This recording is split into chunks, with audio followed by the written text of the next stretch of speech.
college student. So that does kind of make me sound like a loser to a degree. But tonight I want to talk a little bit about future of education, future of college, along with how AI is going to impact these fields. Because as somebody who is currently a college student, um yeah, it's been a very interesting experience to simultaneously have access to AI tools and to, at the same time, complete my degree program, right? And something that I had to learn early on was that, because my classmates were using AI, because my professors were literally encouraging us to use AI in very specific ways, of course. Um, we had the we were basically taught to find ways to use AI, artificial intelligence, to augment our learning in different ways, right? And by augment, of course, that doesn't mean completely replacing the whole learning process, replacing things like textbooks, although in my specific program that I've been in, you could kind of get away with not reading the textbooks so long as you have access to the other material. Mainly because we have like access to our coursework for approximately 5 years after we graduate. So for me, that you know starts next month when I graduate, right? And so it's been a very interesting experience, because I'm experiencing something that people maybe 10 to 15 years younger than me are experiencing, um, and that my college experience right now is very much AI augmented, um, and other like students right now who are saying that they don't use AI, a lot of them are lying, just to tell the truth. For us, we do have like an AI policy, and so we have to outline like the ways that we've used AI in different projects, how we've used it in the learning process, and the like. And so, fortunately, it is being done. We do have those guidelines, and we do have those policies in place because, of course, it's just like we kind of expect you all to use artificial intelligence, but we don't really expect um yeah, we do expect you to learn using artificial intelligence, but we still want you to actually engage in the learning process and solve problems, right? Don't let AI do everything for you. Let AI be, kind of like let AI be sort of like the brush and you're the artist, right? That sort of thing.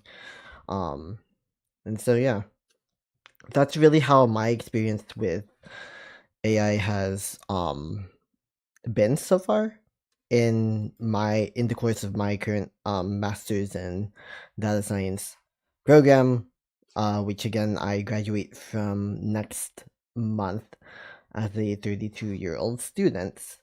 But of course, there are a lot of things that concern people, that are concerning students, their parents, partners, etc. Right? And that's just the fact that is college even still a good investment in the age of emerging AI technologies, right? Because that is where we're currently at right now, as I speak, as you're listening to this, wherever you are, if you're listening to this on the actual stream, or if you're listening to this after the fact, since I am streaming also on YouTube. Um, and so we're currently at this point in time where we see the future and we see that AI is definitely going to be a part of it, but we also know you know the value of actually getting an education, and we also know the value of being engaged in that learning experience. And so really what this has done for me personally is make it a lot easier for me to engage with the material, right? Because as somebody with a liberal arts background doing a data science degree, it was honestly very daunting and intimidating, to say the least, to even dive into the material, to do homework after attempting to read every single little thing, right? And so a lot of my classmates have said, we process the text using AI, and that's what we do. And for me it's just like, oh well, that seems like a nice strategy for some people, but for me it's like I want to explore, right? Because I've always been somebody who has been to reading documentation. uh I mean, that's how I was able to self learn programming languages like JavaScript, like Python. Before I did this program, I already had like a grasp on Python because of just like reading documentation.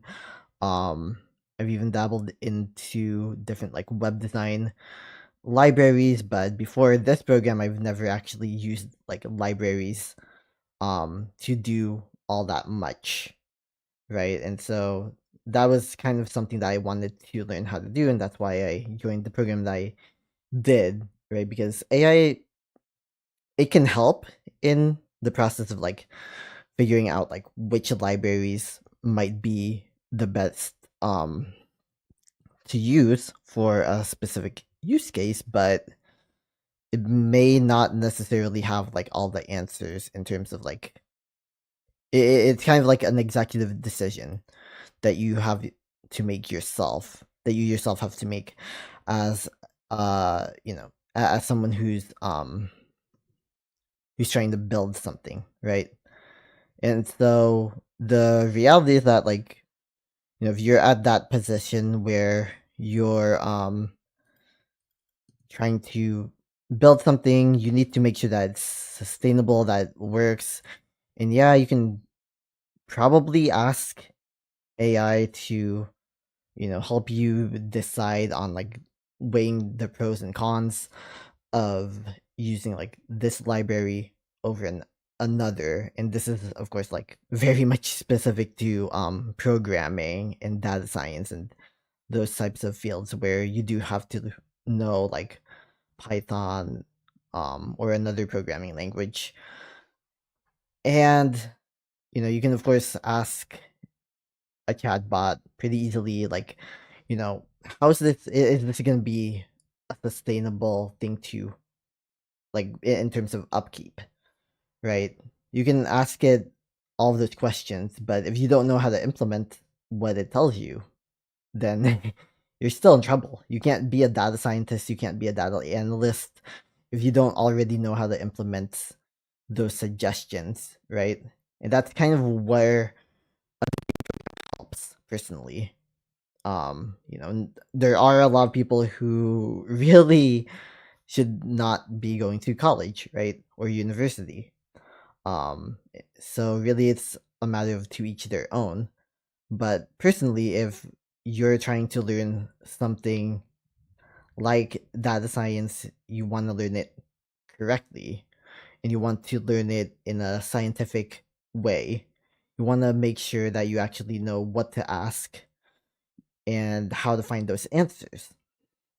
And that's something that a data science program, like a master's degree program, for instance, or if you're in undergrad, there are even associate's degrees in data science that you can do, and of course there are bachelor's degrees in data science that you can do, and of course you can also do computer science, specific what software development degrees now, and the like. Those are other options that are available to you, and basically that's like one of those prerequisites that you can do if you want to be like a data scientist or something along those lines. Um, and of course, some can argue that it's not really a necessity, but for the most part, if you want to be like a data scientist or something like that, you do need to have like basic math skills, and usually that entails that you already have like a bachelor's degree, right? Unless you're going to start from scratch and you're going to do that degree, like your first degree, um you know in data science to begin with, then then that's kind of like the exception um of sorts. But yeah, for me, I think it is because I wanted to use this specific field, data science, that I wanted to do a degree program. Yes, there's that involved. Yes, there's it is sort of high. I mean, like 20 to 30K isn't really that high for a master's degree program, to be quite honest. Even if you can, even considering that it's online, but there is still that consideration, and a lot of people are not necessarily that risk averse when it comes to, and I mean a lot of people are risk averse when it comes to education, just because they see the news, right? They see the fact that um a college degree is seen by American society specifically as not being worth the investment. And that is a very American problem. And that is a very much manufactured problem here in the US. Because in the Philippines, a bachelor's degree costs around, I believe, like $3,000 total. Um, and yes, because the Philippines is a, you know, third world country. The reality is that a lot of people in the Philippines cannot really afford college or university, but it is possible for somebody from a working class background to have their parents pay for their entire degree program. Whereas here in the US, you gotta be filthy rich in order to be in that type of situation, or you have to be getting your bachelor's degree from a single community college, or you need to have like a full ride. Like, those are some options that can happen, but generally speaking, it's not like the Philippines, which is, I believe, considered to be one of the cheapest places in the world actually to get a college degree. So there's also that factor because of how important education is seen in the Philippines, right? It's a part of my culture, Filipino culture, to strive for getting a higher education, getting higher degrees, etc. Um, yeah, and so there's just that whole factor into it, and society essentially rewards that line of thought, that importance that's placed on education, by making education a lot more accessible than it would be otherwise, right? Because the Philippines actually has almost as high, I believe, an education rate as the US. I mean, I can, you know what? I'm not gonna go ahead and yeah. Let me actually look up the data as a data scientist and data analyst. That's the least I can do. um,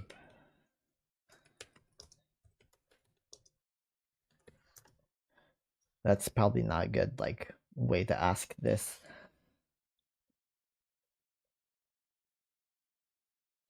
Okay, so yeah, about a quarter of Filipinos aged 25 or above have a bachelor's degree. Possibly. However, the Philippine Statistics Authority actually does say that it's only around 12%. You know what? Maybe Wikipedia would be a more suitable place to view this. Um, so around 34% 24%, actually. This isn't coming, of course, from like the Philippine Statistics Authority. This is primarily coming from like probably a third party. Oh no, wait. No, it might actually be coming from the Philippine Statistics Authority. I know that website because when I was trying to get my citizenship, I had to use this website in particular. So here are the literacy rates by regions of the Philippines.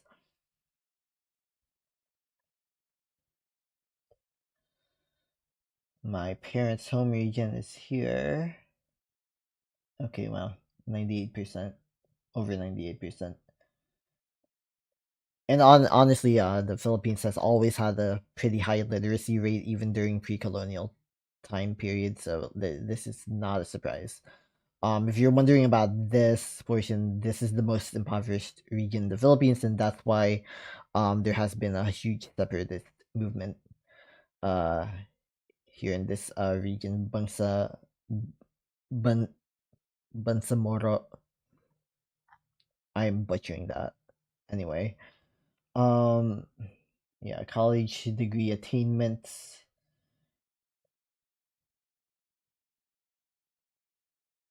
Oh yeah, highest college degree attainment. Okay, I don't know why this is like. Yeah, I'm not sure why this is saying, you know, something different. But yeah, 23% have um some college attainment. Well, specifically undergraduate and graduate college attainment. Odd. That's total. But those who are 25 and over, however, oh gosh, yeah, okay. So it's actually for 25 and over, it's 30.9%.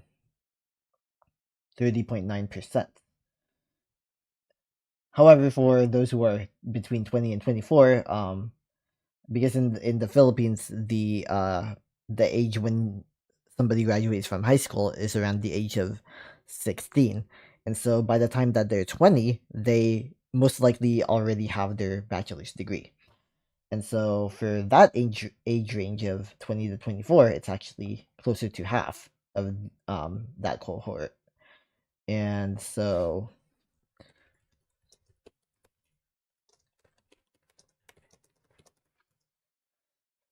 in the US, I believe it's about, oh gosh, okay. No, it's not.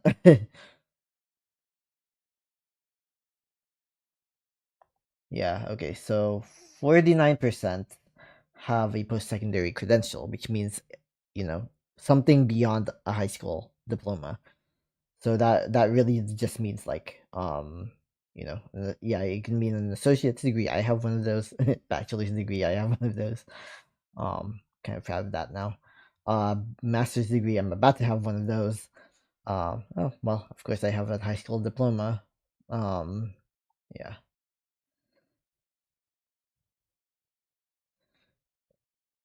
Yeah, so this, and of course this is like coming from, it's just literally coming from the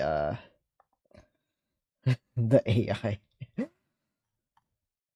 So again, like, be judicious in your use of AI because you may not always get the right like data, right? Okay, so in the US apparently it's 43.1%, which does not surprise me at all. It does not. Um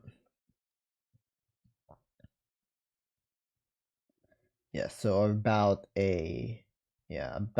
30, okay, 25 and over. Yeah, okay, so this was the comparison 2018. Oh, I guess I would have counted at this point. No, wait, no, I would not have counted yet. I only turned 25 that year. But yeah, as you can see, there's this data point. I think it's probably higher now. Okay, maybe not, because if it's 43% approximately, then probably not higher. Uh,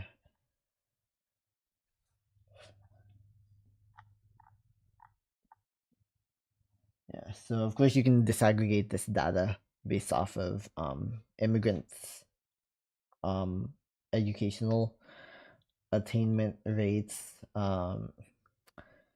Yeah, because in general across racial and ethnic groups, because of the fact that immigrants coming from Asia, from Europe, and Africa have to be more educated than the average. Because of that, because of like the visa restrictions and all that good stuff. Um, because of schemes like H1B as well. What you do end up seeing is that foreign immigrants tend to be more highly educated than local immigrants, right? Um, yeah, and so like the average like uh person from like Trinidad, for instance, if they come here to the US, they usually do have like a bachelor. They usually do have like some advanced degree, or they're coming here to get an advanced degree, right? Same thing with Jamaica, same thing with the Bahamas, um, and of course, same thing with like the UK, right? Why would someone who is British, who has access to some of the best educational institutions in the world, move here to the US? Job opportunities and education. Same thing with Asians, right? Um, kind of with the exception of like Southeast Asians, because like the Philippines, of course, is not, like a lot of Filipinos are educated, as I've just shown, but a lot of Filipinos are also not quite educated, and so I believe that like a lot of this data probably trends towards like East Asian groups and other more highly educated groups. I believe Malaysians, for instance, they don't really have high numbers here in the US, but I believe that they do have higher educational attainment. I know for a fact that Korean Americans and Japanese Americans and Chinese Americans also have high educational attainment.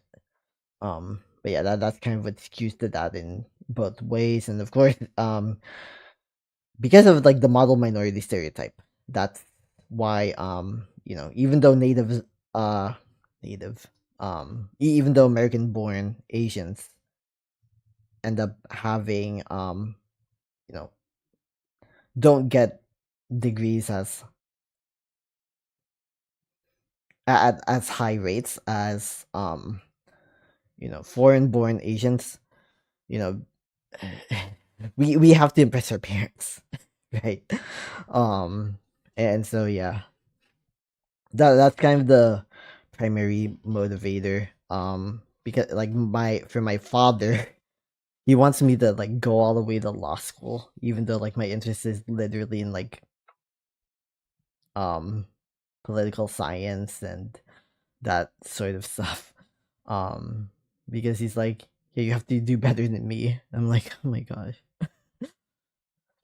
But yeah, that's kind of the thing, right? So in terms of education, it doesn't need to be a cultural priority, but also needs to be a national priority. Here in the US, it's not really a national priority as much as it is in even the Philippines, probably we can say.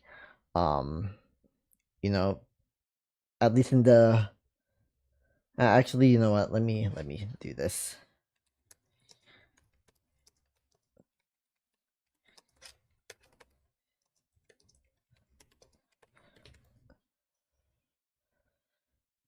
Yep, I'm not gonna do that conversion. Oh, average annual tuition. Yeah, there are public and private universities in the Philippines.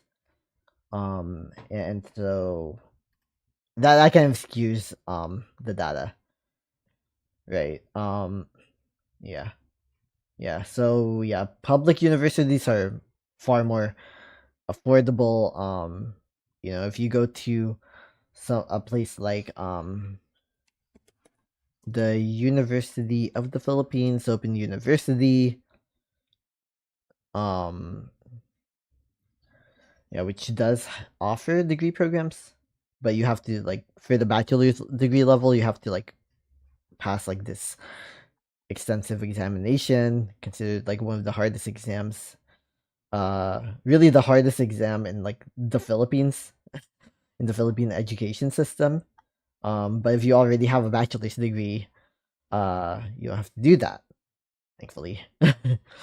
So it's just like, yeah, wait, let me go to tuition, whatever.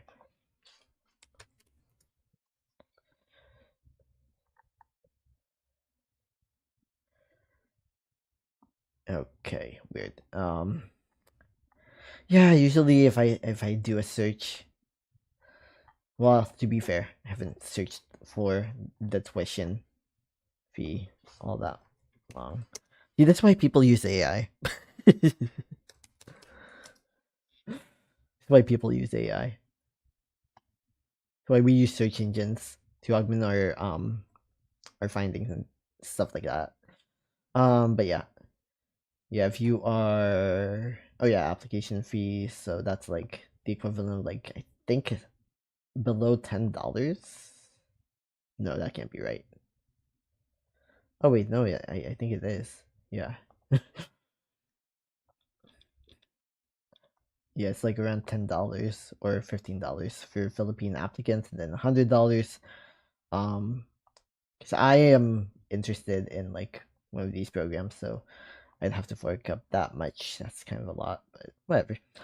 Um, but yeah, if you are a Philippine citizen, uh, I believe your tuition is less.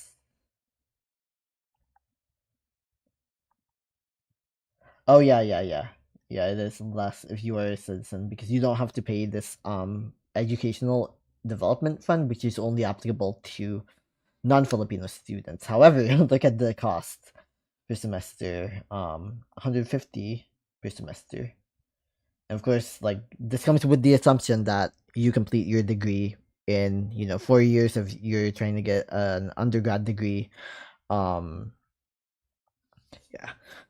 and 2 years if you're trying to get a graduate degree. But I actually believe that they don't allow you to do like part-time, so that's kind of like the concern, right? But yeah, you have to pay like this fee if you're an alien and you're a resident. Then you have to pay this fee. If you are not a resident and you're not a citizen, then you gotta pay this fee, which is $300 per semester. Every mid-year you have to pay $120, so that's like an additional thingy. And then I guess $60 at the undergraduate level. Yeah. So there's that. So yeah, I mean it can be kind of steep, right? Like $300 per semester. So like the fees alone are gonna be over $1,000. Most okay, maybe not $1,000. Like if you take like a semester break, um, and I don't even know if they have like what we would consider here in the U.S. summer school, but you know, yeah, $300, 120 mid-year, so it's at least it's heading towards like $1,000. So that would be the case for a non-resident trying to get an undergrad degree, and then for a graduate degree, they would be spending over $1,000, most likely. But that's just the fee. Those are just like the fees, right? Um, and then you have to pay these like random fees if you're like trying to get yeah, to one of those programs. Oh, I guess they have a doctoral admission test in education. Yeah, I didn't know what that. I don't even know what that is. But yeah. Yeah, they have a bunch of fees like any other university does, but it is if you're a foreign student, this might be cheaper than where you currently live. Like for me, it's cheaper. um, like my entire program, like one semester of my entire program of my program, is basically the equivalent of like this entire like probably what a foreigner would have to pay, what a non-resident foreigner would have to pay for their entire degree program. Um, you know, so there's that. There's kind of like um that thing. Um, and then you'd have to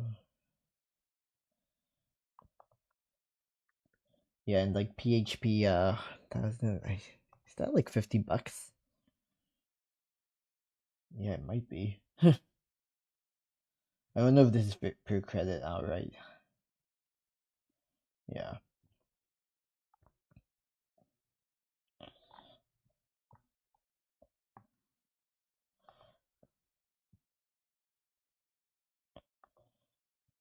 But yeah, like there are places in the Philippines, for instance, where oh yeah, per unit. Okay, so yeah, that is per credit hour, but that's $50. That's like 50, maybe not $50. That's probably more like $60, I think. I think the exchange rate got better for the Philippines. That's a lie. Uh okay. Oh no, never mind, never mind. Okay, that's cheap. That is cheap. Okay, yeah, so if you're a student internationally and you're trying to get like a degree, um, like let's do the opposite. Like the base tuition for your degree program.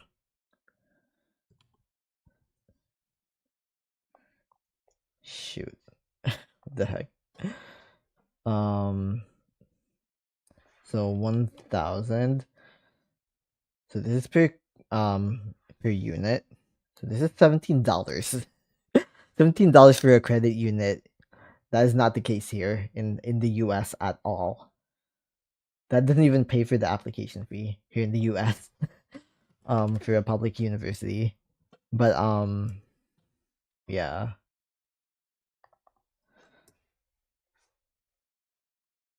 1705 if you are trying to get like the entire degree program, $2,000. $2,000. Um yeah.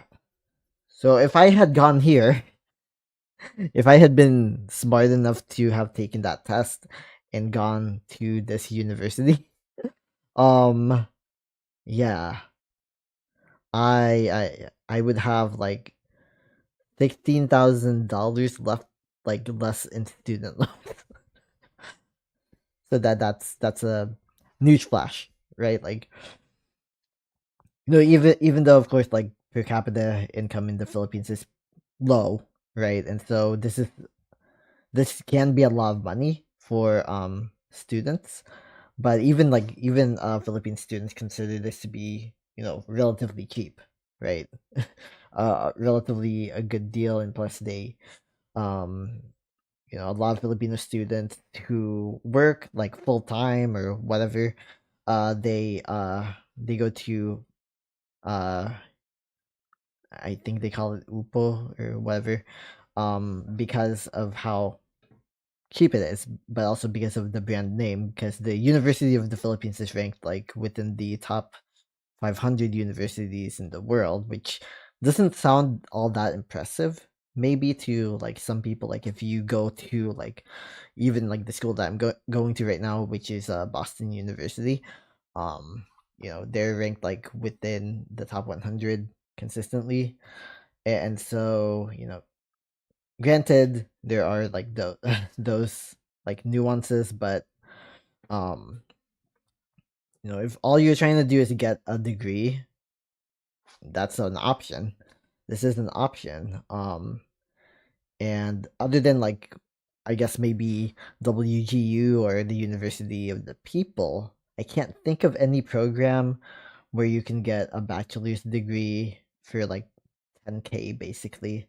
Because that I feel like that would be like the total cost of the degree program for somebody who's like trying to get this degree, since like you have to pay like an extra thousand, um probably like an extra thousand per semester, and so that would rack up, but that's only like what 8,000, since most students will be expected to graduate within 4 years. So to get a bachelor's degree from the University of the Philippines, from the Open University, you would spend maybe $10,000, and yes, that would be out of pocket. Um, but at the same time, it's not really that much money, right? And that's if you're a foreign student. If you're a domestic student, this number right here is all you would pay. Uh, Basically, plus like applicable fees, but that applies to any program. You can't really like account for most of those. But yeah, like so yeah, there's this, right? And that kind of highlights one of the main issues in American higher education, just the fact that we do not prioritize we do not subsidize higher education in the US to the degree that even the Philippines does, right? Because um public higher education institutions in the Philippines are cheap, and they're cheap also for foreign students. Um you can literally get a degree for, you know like you can literally get a degree for like less than 10K, for around 10K, if you're going for like a bachelor's degree, and I believe it would be around like 60% of that if you're trying to get like the master's degree, because the or maybe around that same price, but that's still a lot cheaper than most options here in the US. The only ones I can think of that are cheaper are like WGU, but also I think like Georgia Tech's program, but apparently they have upped those prices, because I heard like in somebody's YouTube video pretty recently that they claimed that the total cost of the at least the OMDA, like that they're like online masters in data science program, was approximately $12,000, which is, you know not that much by American standards, but it's a lot more than it is still more than like the University of the Philippines, and of course Georgia Tech is Georgia Tech, right? But yeah, that is kind of the thing, right? We can probably find other options, cheap options. In India, I think I've seen like the total cost of like attending OP Jindal University in India, and it's like pretty similar to the University of the Philippines, their open university. But that kind of plays a role into why this rate is so high, right? Because it is pretty affordable for students in the Philippines, in Korea, in Japan, and China to get a university degree, to get a college education. It is accessible, it is attainable, it is expected, right? To certain degrees. If you're a Filipino youth, you are expected to basically get a college degree, because you know half of half of half of people between the ages of 20 to 24 in the Philippines uh has a higher educational credential, has either a college an undergraduate degree or a graduate degree. Yeah, which is a lot higher than even the rate of like Filipino Americans, because it's approximately like 10% of us here in the US who have a graduate degree, I believe, like 10 to 12%, somewhere along those lines. Um, like in terms of educational attainment, we're actually Filipino Americans are actually a group that performs less than slightly lesser, though almost as well as like white Americans in general when it comes to higher educational attainments. And so we have about as much a chance as the average American to have a bachelor's degree, and also about as much a chance as like the average um white American to get a graduate degree. Um so that's kind of the it's kind of the caveat with like the model minority myth in general, right? And it's something that also needs to be addressed if like we're talking about education and stuff like that. Just if we're like talking about you know like the role of AI and all of that.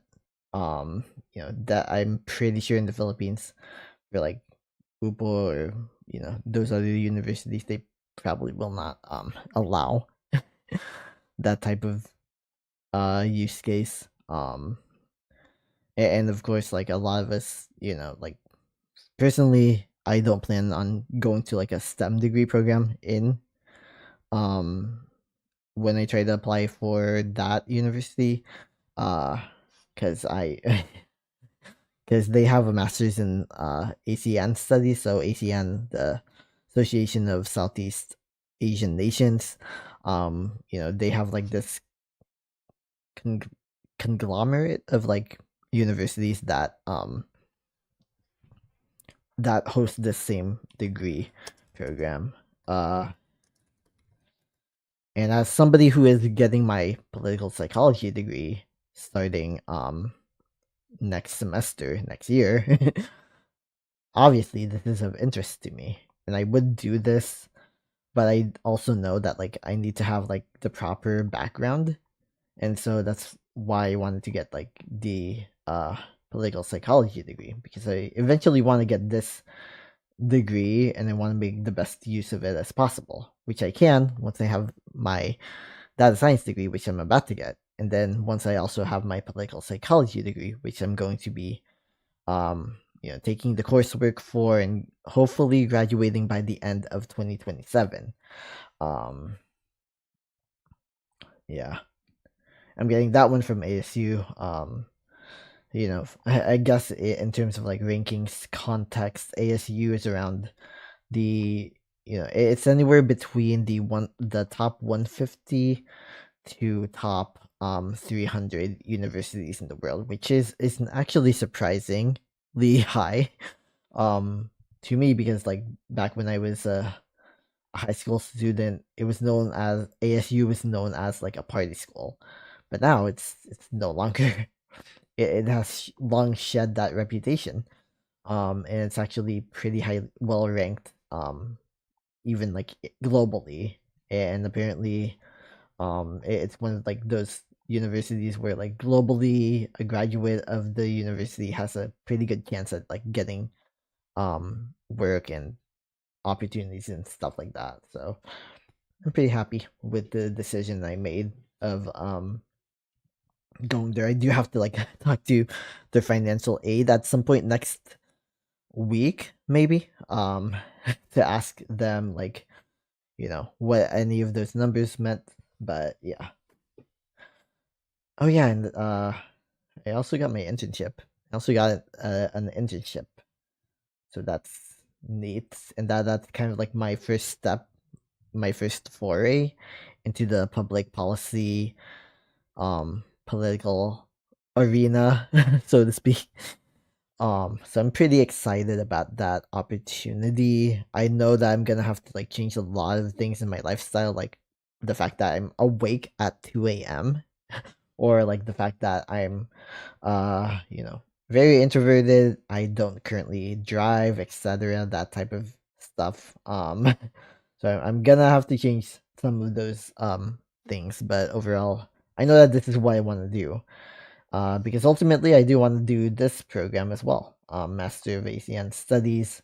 I feel like I can help by like I don't know, maybe making connections here in the U.S. help make them understand that foreign aid is necessary because that is what my internship is going to be about. And I 100% believe that foreign aid is necessary because it is like a high. It is a high.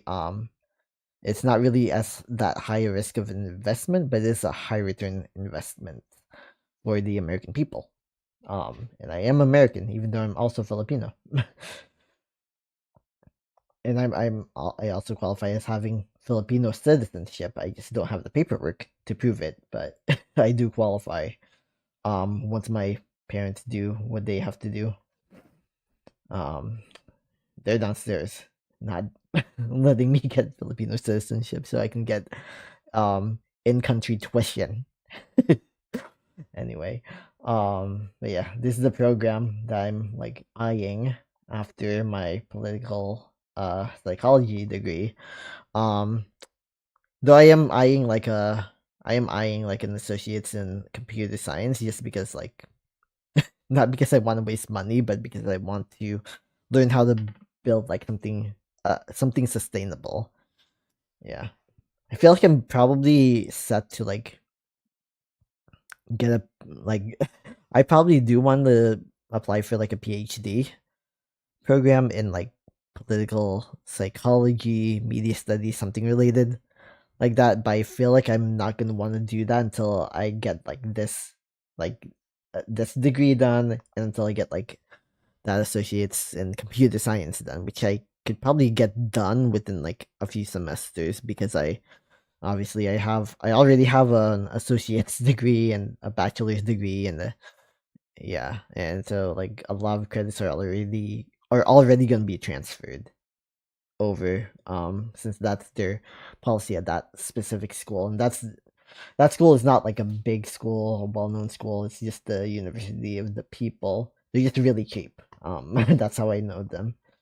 Um, and I think with all the cuts in education funding, you're probably gonna see a lot more people try to do like University of the People, WGU, those like cheap degrees that are like high impact, basically like for a little bit of money and a little bit of persistence, you can get like this degree in this set amount of time. For WGU, it's really like it's called competency based learning, and so you can like there are people who have literally gotten their degrees in one semester, and that's crazy to me because I'm just like, wow, how are you doing that?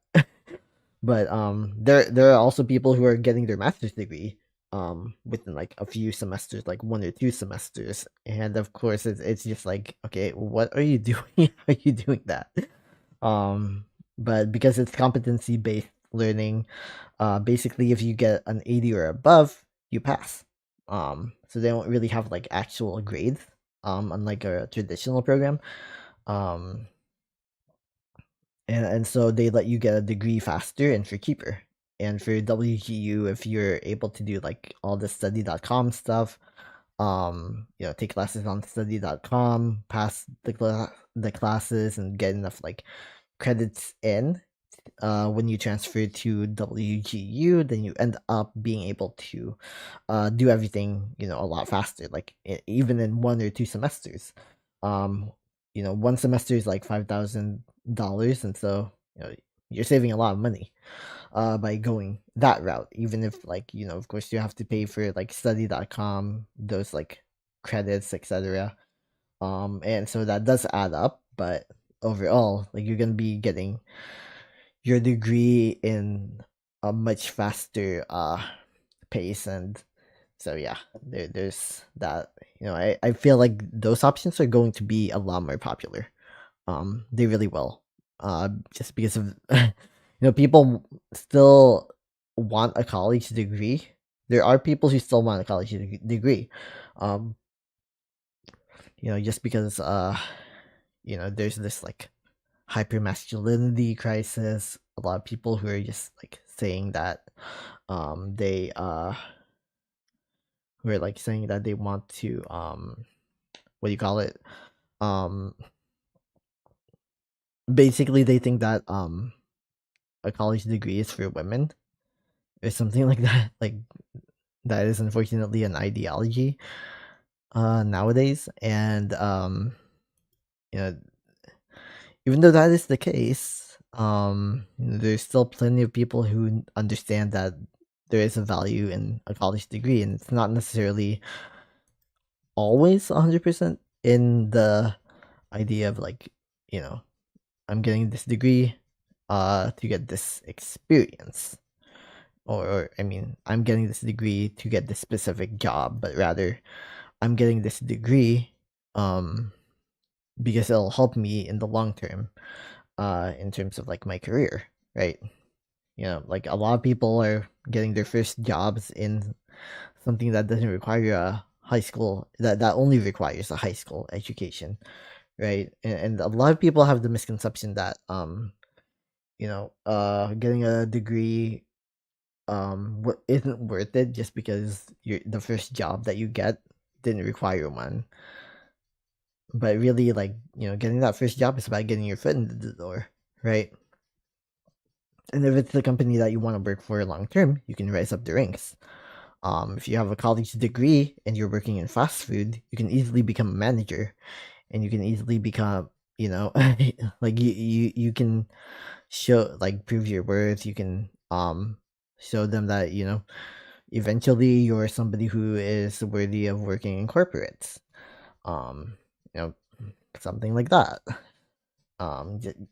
Like, because I'm pretty sure they would rather hire someone from within who knows the company culture instead of somebody like from the outside who has zero clue about like what they're doing, like zero clue about like the customer service side of things and the like.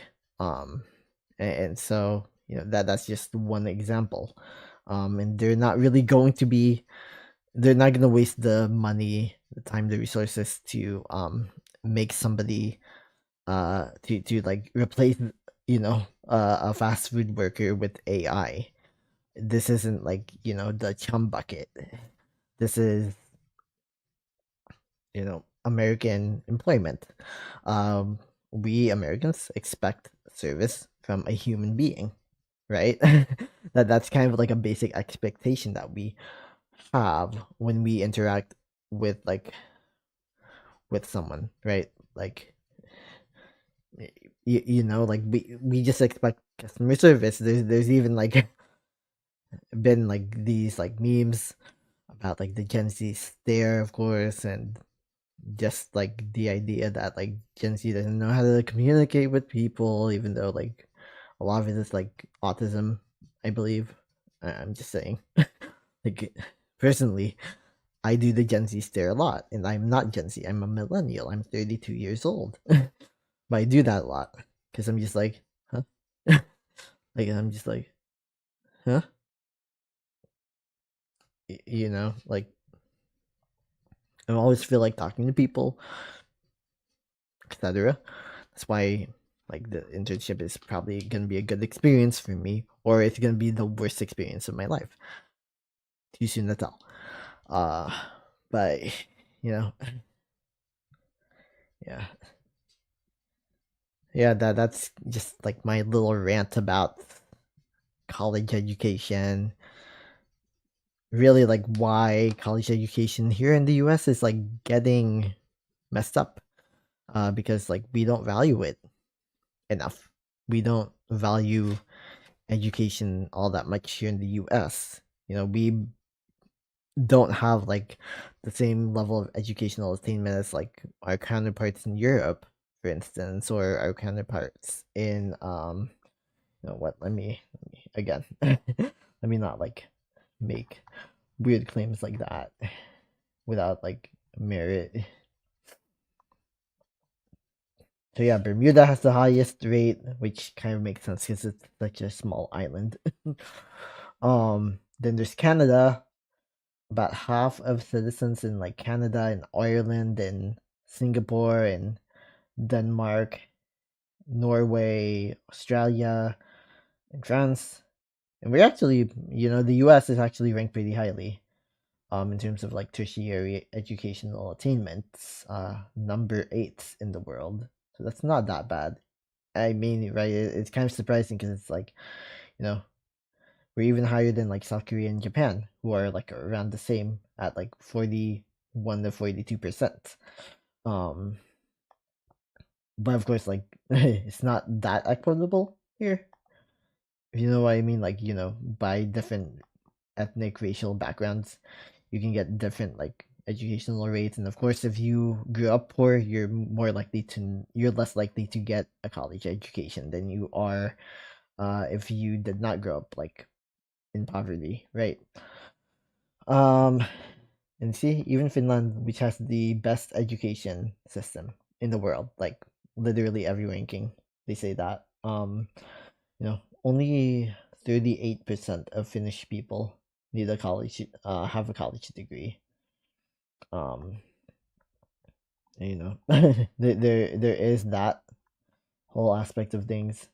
I think it's kind of weird, right? It's like, oh wow, Spain colonized the Philippines for almost 400 years, and now there are absolutely, like by absolute numbers, more Filipinos with a college degree, and at the same time, relatively, there are slightly more Filipinos with a college degree than there are Spaniards with a college degree, which is kind of, I guess you could call it ironic, but a lot of it does have to do with the Spanish Revolution, right? Like with just the dictatorship aspect of things, making life miserable for most Spaniards. Um, yeah, it's kind of a side effect of that, right?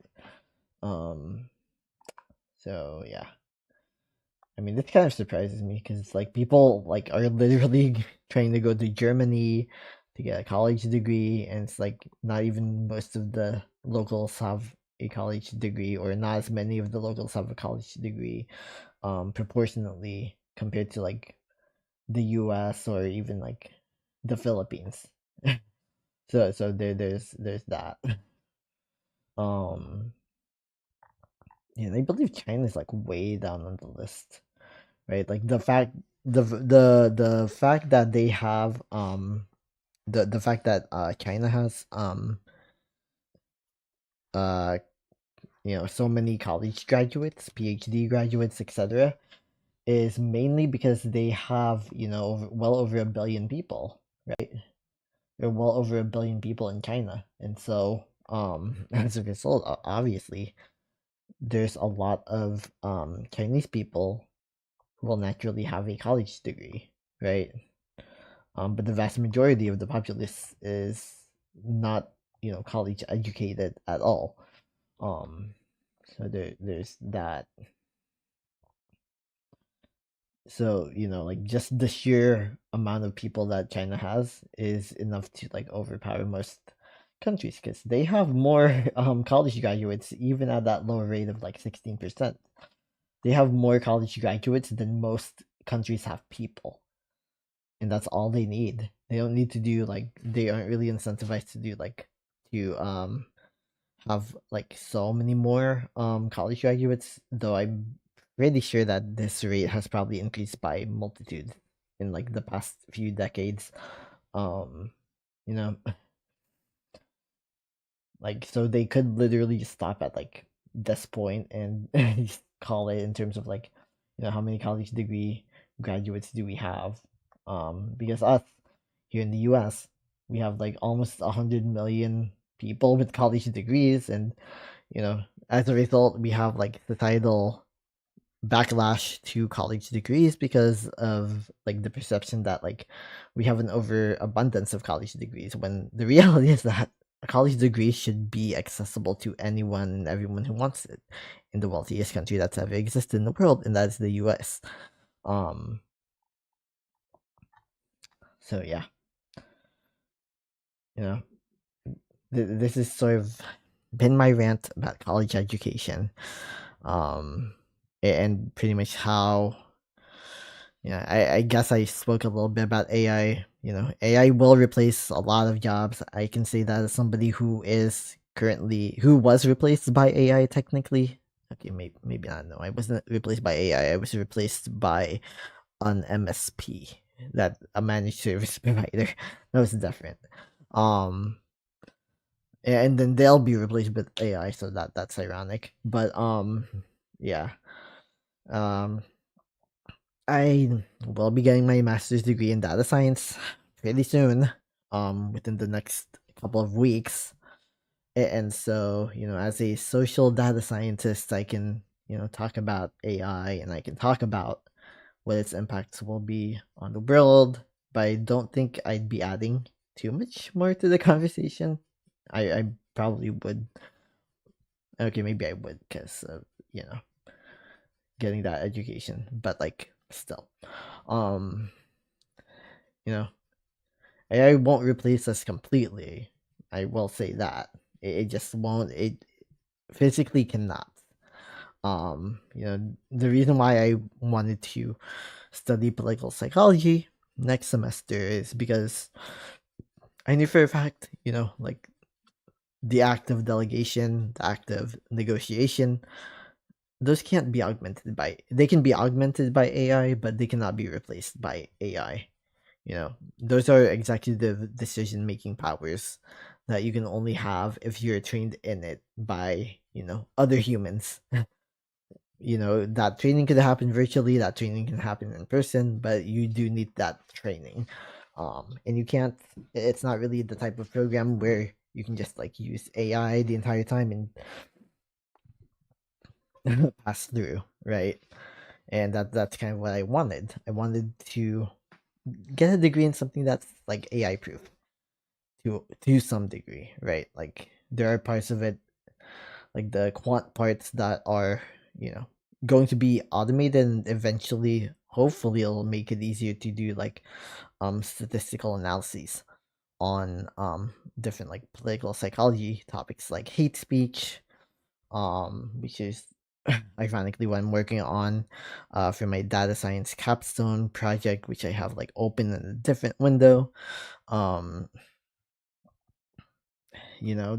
there's just a multitude of things that AI can do and can legitimately help humans with doing, right? Like, it's not all doom and gloom in terms of like, um like what AI is going to do to our opportunities, our jobs, etc. Because I do also believe that like we can increase like the rate of entrepreneurship, and we can make entrepreneurship education a lot more accessible to people. And it already is in many ways accessible to people. Like, you get a Coursera subscription or a Skillshare subscription. You can literally, or even, of course, YouTube, but like YouTube's kind of finicky right now. You just get one of those subscriptions, and you have access to world class education, right?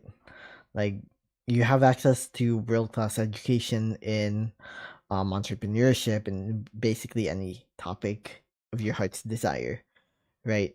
And yeah, and of course, this isn't me being sponsored, because I'm not big enough of a streamer or even a content creator or anything. And honestly, like, my plan at some point is to do like one of the Coursera like content creator uh certificates, so that I can actually learn how to make content. I meant to do that, but I got too distracted with my data science project, and that disappoints me. Anyway, but yeah, you know, there is just a lot that we can do when we have like AI at our disposal. Um, with AI at our disposal.